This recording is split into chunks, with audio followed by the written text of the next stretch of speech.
Welcome to the Nano podcast. I'm your host, Will Chernlin, and I'm excited to have you join me on this journey through the world of nano-cap companies. For the past decade, I've talked to thousands of business owners across various industries. It's been an enlightening experience revealing the vast tapestries of entrepreneurship and innovation that thrives beneath the surface of mainstream media coverage. Each week, I will interview different leaders of nano-cap publicly traded companies to learn about their history, what they do now, and their future. As a reminder, none of this information is financial advice, and it is all for entertainment purposes only. Let's start this week's episode. Hi everyone. This week's episode, I'm Paul Allen, the president of Airship AI, stock ticker AISP. Airship AI is a leader in AI-driven video sensors and data management surveillance. Paul, thanks for coming on the show. Pleasure to be here. Thank you for having me, Will. So I usually start everyone's episode by kind of just going through their LinkedIn real quick. I would love to hear a little bit more about just kind of your journey of where you grew up, what made you want to sign up and be a Green Beret, and then how that somehow transitioned into kind of more like Fortune 100 kind of company with IBM, and then how that eventually led you to Airship AI. Yeah, no, great question. Great place to start. So, I think early on, I come from a family with a strong legacy and history in the military, from my father to my grandparents. So I think that piece around the desire and the need to serve is part of community service, and what you owe your country was deeply instilled early on as a child. So I think that really was kind of what took me down the path of going into the military, and then from there, just being exposed to different avenues and paths within the military, and really wanting to try to achieve as much as I could, led me down the route of becoming a Green Beret and going the Special Forces path. I think all of that, when I then stepped back off of active duty and went into the Guard, where I continued my career in the special operations community, and then started going down the corporate world. A lot of the lessons learned, the things that I drew from the military, helped me there. And then ultimately, as I kind of got to understand better that commercial world, working for a giant company and seeing the pros and cons of that versus the military, and then ultimately going to smaller companies where I felt like I could be more effective, have more of a direct impact and control over what it is that we were trying to do. All of those lessons learned of what to do and what not to do collectively really led me here to Airship, where I saw this great opportunity with a company with just some phenomenal people, most importantly, but also some phenomenal technology, and where there were some markets and some opportunities underserved, and recognizing that from my legacy and history, both on the military and the commercial side, and then parlaying that into where we're at today. And so I want to dig a little bit deeper into that from the point of view of, first and foremost, as a leader, how you have to decide that maybe it's unrealistic that your employees can actually live up to your expectations, since you have this kind of almost like special forces type Green Beret type standard you're trying to hold yourself and everyone else to. So how does that affect you as a leader? And then how have you used some lessons from the Green Beret to help you, but then also some lessons where you're like, this would never cut it into corporate America. This is not how to manage people who can quit whenever they want. No, look, it is without a doubt a challenge, both for me personally in terms of my expectations for myself, and what I'm looking, and like many, certainly at this level, we are our own harshest critics and judges. We hold ourselves to potentially an unrealistic expectation, and I think that is a tough challenge to make sure that when we look at how we're managing and working with our peers and our employees, that we do set real and realistic expectations, that we don't judge as harshly. We can't expect that they're all going to be, the best and the brightest and super hungry and grind. And I get grief a lot of times from folks in town hall meetings, where I'll use the quote from Caddyshack, with Chevy Chase, and the world needs ditch diggers too, and not everybody's going to be the superstar. We need some people that just want to grind and get through things that they really enjoy. And just like in the military, not everybody wants to be a general, not everybody wants to be a sergeant major. The corporate world is the same. Not everybody wants to step up and take on leadership roles, and that's okay. And we've got to encourage and develop those individuals that want to be those folks that just grind and help us do the dirty day-to-day work that maybe somebody else doesn't like. And then look for those people that have the potential and can grow, and how do we help them do so? Awesome. So we'll get back to Airship AI. In the current date of December 19th, we are right 2024. We're right in kind of the middle of the AI bull run, and as a discovery of what can even AI provide for us and such. Airship AI wasn't always called Airship AI. Can you tell me a little bit more about just kind of your beginnings in the company and then how the product has changed as technology's changed over the last few years? Yeah, absolutely. So I've been here 8 years, going on 9. And when I joined, we really were a traditional video management platform, taking static cameras, fixed on the side of a building, doing any number of different roles, bringing that all in and allowing a customer to manage it. And really, independent of AI, just in general, there were a couple of key things that were happening in the technical world. And first was NVIDIA and the Jetson platform allowing us to miniaturize and put capability at the edge, to do analytics and to do GP-enabled capabilities. So that was a big piece.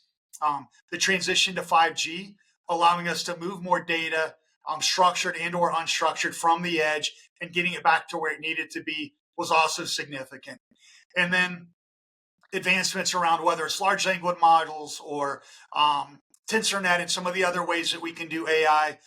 Our focus internally is more on the object side of the house, so computer vision versus generative AI. But advancements in coding, efficiency, how do we create models? How do we train them more quickly and deploy them more quickly? All of those things together, we were fortunate to see that confluence of events occurring. And we were able to take what we had already done from a legacy perspective and deploy some resources against that to, go work with NVIDIA to build this custom platform. It sits at the edge, leverage relationships with the major carriers and some others so that we can move video more effectively and efficiently across their networks, and build some custom models that allow our customers to do very unique things that maybe are more germane or specific to their environment than, let's say, maybe what's out there in the general world.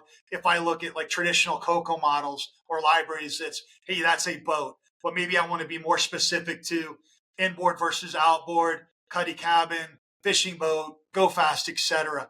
That's really where we've tried to take this platform and create differentiation for our customers, both in the government space and in the commercial space. So you mentioned briefly there NVIDIA's Jetson chip. Just a few days ago, they released their new chip that they're coming out with. How much of your R&D is kind of trying to kind of almost like guess where NVIDIA is going next, so the capabilities that they're coming out with next? How much of it is that they give you some sort of like kind of like developer insights before they even launch the product, so you can start kind of going, stating to where the puck's gonna be? How does that relationship work? Yeah. So we work with them and partner with NVIDIA as part of their Metropolis program. So we've got a great relationship with folks across that program and in the larger organization. So in a lot of cases, we're talking about what we're doing, where we're going, customers that we're working with, use cases and challenges that we're trying to solve for. And they're great in terms of helping us with, hey, these are things to think about. Maybe this chip, maybe this platform is better. Maybe this group within our larger company could help you maybe move something further ahead because they've got some experience working with other folks in industry. So it's very much a partnership there where we're sharing information, we're sharing our use cases and our successes because that can benefit them. And we can potentially give them information about maybe where they should be focused on the product roadmap. Hey, this board is the perfect size and form factor, but maybe it's under powered in terms of memory. So if we could get this option, that would be great because that could help us, plug a gap.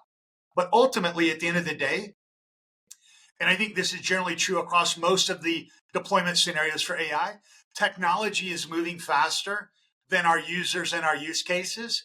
So we're seeing increases in processing and TOPS growth, et cetera. We're seeing all of that happen way faster than we're necessarily seeing either the use cases of how it could be used, or the permissions and authorities of what it's going to be allowed to be used for. And we just had Congress release a report, I believe yesterday, maybe day before, 200 some odd pages on guardrails for industry and business on what AI can be used for and how it can be used in all of these different verticals. So in some cases, we are holding ourselves back, or we're limiting what we can actually even take advantage of with the technology that already exists. So we danced around the subject a little bit, but I would love just for you to be able to say in your own words, what does Airship AI do, and what are the key products that you offer? Yeah. So the key for us is, there are a lot of AI companies that just put AI at the back end of their name or their website, and they might leverage AI, or they might tie into AI somehow to accomplish, workflow. For us, we're training our own models, we're collecting our own data, we're building, compiling, and then rolling those models back into either edge appliances that we have developed and or back end software, whether it's in a data center or in the cloud. So for us, access to customer data and being able to create these custom models that really solve for a specific agency or a commercial retail entity's challenge is our real differentiation, that we've got these trusted relationships with an agency. We're running in these highly secure environments where the data and the analysis, goes into the national security realm, whether it's here in the homeland, whether it's overseas, from a Department of Defense perspective. There has to be that trust between both the supported agency and our team, that if we're given access to data to train on, that we're protecting it and safeguarding it, that we're not applying and introducing biases into the models that could affect the outcome.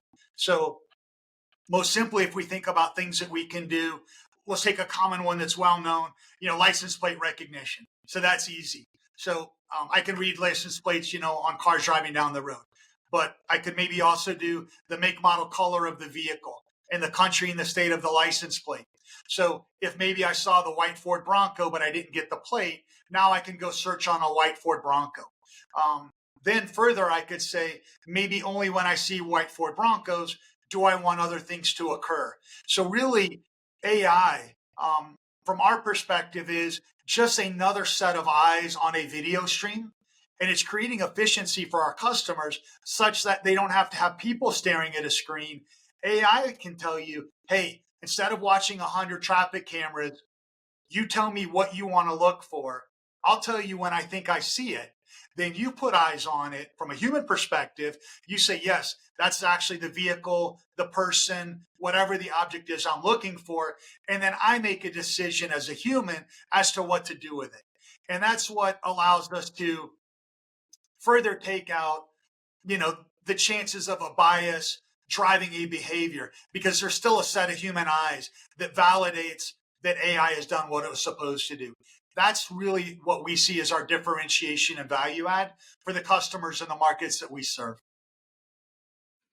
And so you mentioned that you kind of have to show a paper trail to the government or whoever you're selling to, that first off, you're going to keep the data secure, and second off, it's unbiased data.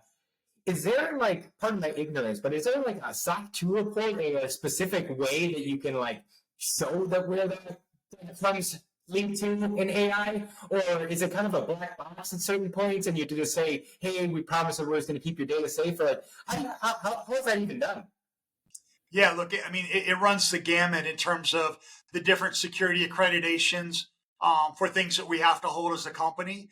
And as we're developing new software, whether it's AI or our core software, the accreditations for it to run either on premise or in a data center or in up to the FedRAMP high, cloud level. So each of those requirements and customer use cases directs differently how we protect their data, what access anybody is given to it, if any, how we protect our own internal networks and firewalls. So all of those things come into play when a customer talks to us about how we go partner together.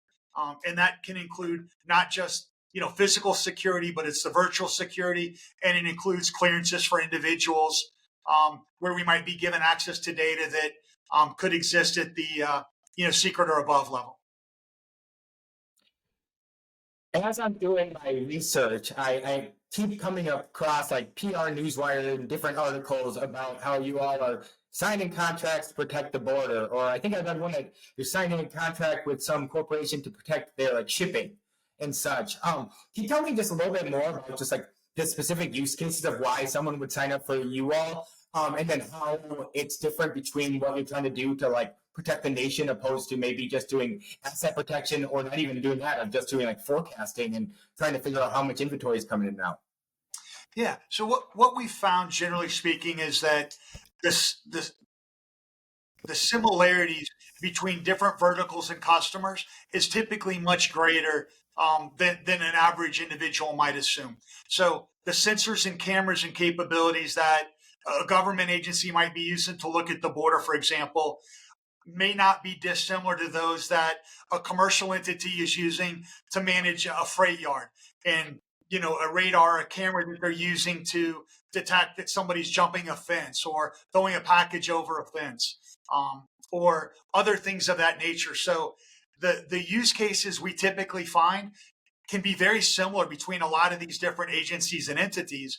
It's just the permissions and authorities maybe that they have on how they can collect data and what they can do with it, and what the ultimate use of that data is what's the most different. So on a government side, my data and evidence is always going to be used in an evidentiary world.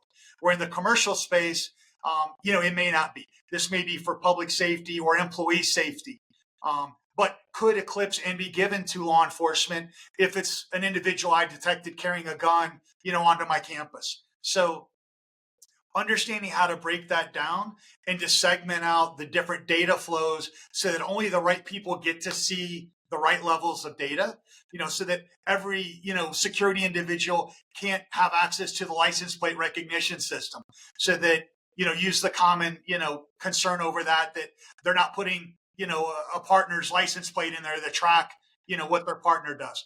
They're only allowed to see what they're allowed to see, and everything is tracked and managed. So somebody can come back and say, hey, you access the system, you're not authorized to, or you put a plate in that wasn't justified.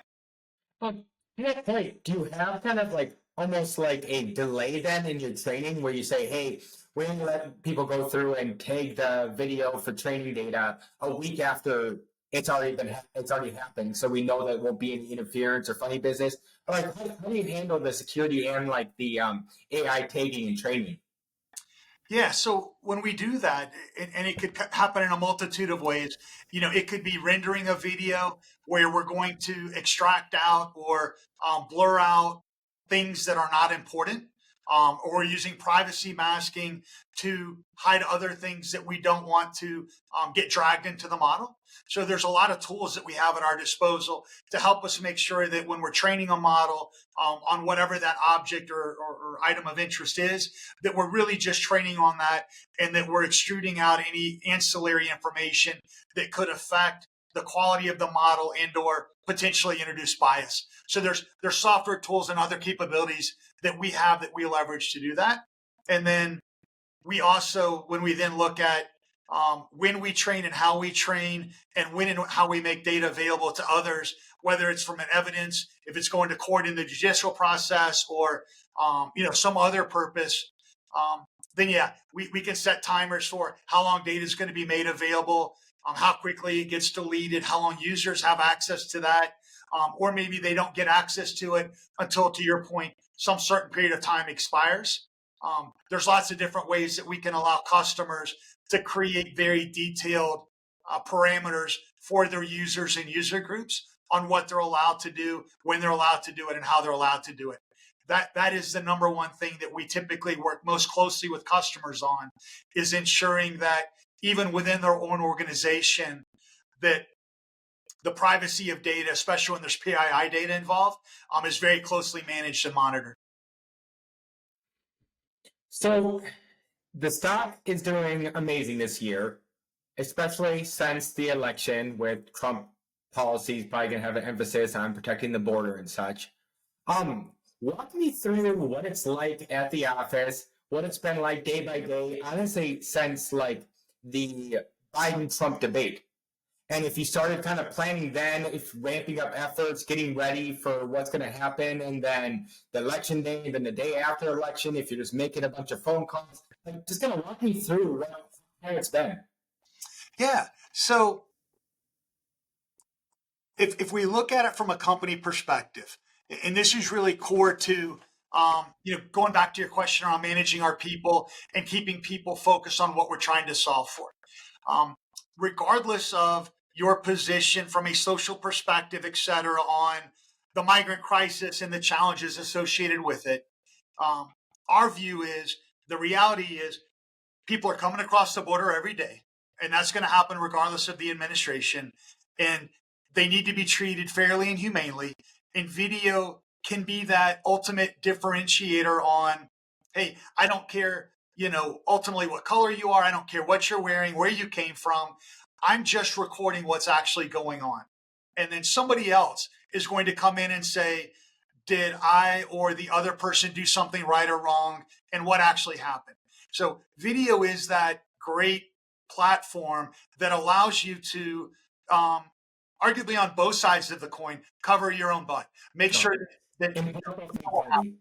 So if I then look at the role video and AI can play, if my software and our capabilities can help us get a group of Border Patrol agents to a group of individuals coming across that maybe are running low on water and food, struggling with extreme heat, the quicker I can help them find those individuals and get them the help that they need, get them into a Border Patrol sector station, then I'm not just helping secure the border, and I'm supporting national security events and requirements. I'm helping them enforce the law, but I'm also helping from a humane and a personal perspective that these individuals are going to get help more quickly than they might have otherwise. So we look at it from both perspectives that, what we're doing and the way that we do it really helps everybody.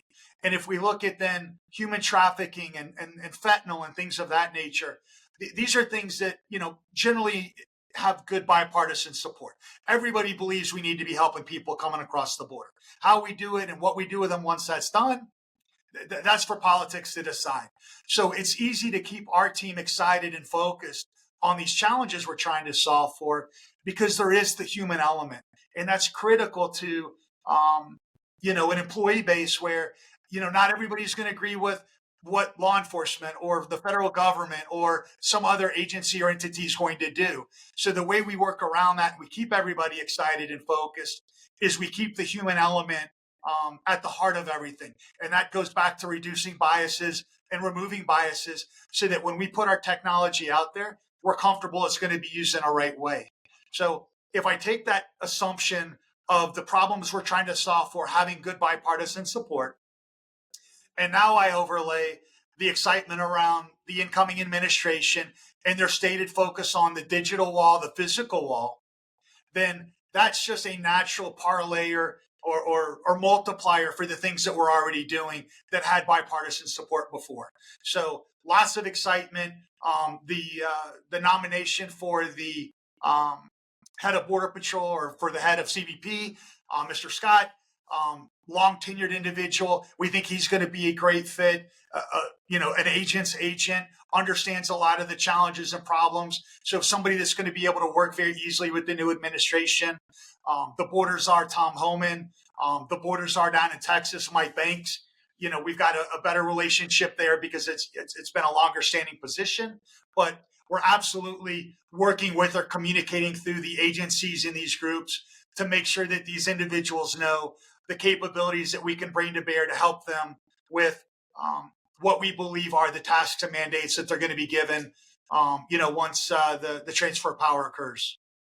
And did you have to email any of your suppliers saying, hey, make sure you're in stock? Or say, hey, we're going to start opening up some job openings for people who can help with sales and government compliance and such? Or are you saying right at this exact moment, focus on just making the best product possible for your customers, wait for the orders to come in, let's not get ahead of ourselves? It's a little bit of both. So we did a capital raise last year in September, and it was a multi-purpose raise. But part of that was to lean forward on some some key folks that we know we needed to add to the team that could help us with some of these really large deals and contracts that we already had in our pipeline. And then as well, making sure that we had the right resources, at least identified and on the bench, such that if we did win some of these large deals and some of these things that we think are going to happen, very early on after the transfer of power with, congressional emergency funding or plus ups, et cetera, making sure that we were as well prepared as possible without arguably leaning too far ahead over our skis. So getting all of that in place was critical. Obviously, continuing resolution, still in the midst of being debated today, is going to affect a lot of these things. So understanding all of the various dynamics at play and trying to take the most reasonable risk approach to how much do we lean ahead, how much stock do we put into inventory ahead of anticipation of orders, et cetera. These are all things that we're absolutely doing. But what's unique about our company, certainly as compared to the majority of SPACs, is that we were organically funded. We never took on debt from venture capital, private equity. So we had to have run the business with the mind of, hey, if we're not making money, we can't keep going. So we've always been very financially smart and efficient with how we use what money and capital we have, and generally more risk adverse. So the transition to going public allowed us that ability to, go raise capital, have access to the financial markets, and get that financial transparency with our government and commercial customers that we're ready to step into these bigger, larger contracts and opportunities. No, yeah, nothing than being disciplined your whole life and then now you kind of show your work and prove it to the public markets quarter in, quarter out and say, hey, no, we really walk the walk. So as we wrap up here, tell me, in your ideal perfect world, what does Airship AI look like in 5 to 10 years? What are you all up to? What's the breakthrough technology that might not exist now that you hope you can get into? What does your perfect world look like when you look into your crystal ball? Yeah. So if I look at where I think we'd like to be, we want to continue our expansion into the government space beyond some of the markets that we've already got, very strong footprints and saturation into today. I think we really want to continue to focus on tailored solutions that really solve actual problems rather than just building products to sit on a shelf that are kind of one size fits all, really focusing on what are the challenges and problems that we're facing, whether it's socially in the law enforcement space, in the border or the defense space. Look at all of the obvious news around the drones and, New York, New Jersey, et cetera. How do we help solve some of those challenges with using AI and sensors to do drone tracking, detection and classification? Really that focus on how can we help go make our world, our homeland, a better, safer place through the skill sets and the technologies that we have. And AI is going to absolutely be critical to that. So following along where the government goes with these guardrails on what's going to be permissible, what isn't, how do we help influence policy and direction on, hey, have you thought about this? Being recognized as a subject matter expert and or leader in this space and trying to help drive and influence policies so that we can actually get caught up with what the technology is already at today and progress as technology does. Because the reality is some of our near peer competitors in the global space, some of them follow and have guardrails and some don't. And we can't let the lack of guardrails keep us from taking advantage of the technologies and the capabilities we have today. We're going to find ourselves falling behind very quickly. And I think we've learned this multiple times that the further you get behind, the harder it is to catch up, especially when technology is moving at the rate and pace that it is. Oh, thank you.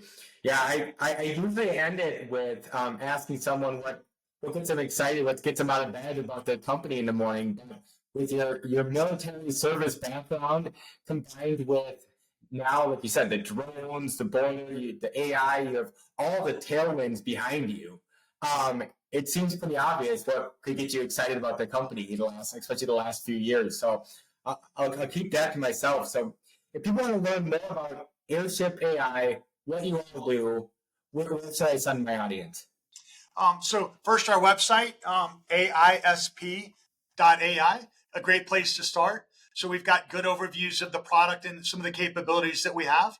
And then out in the broader market, off of our investor relations website there, you can certainly click the links on, shareholder letters and our Qs and our K to get, more insight into the management commentary on what we're doing, what we're working on, where we're seeing our successes, and really where we're trying to head as a company.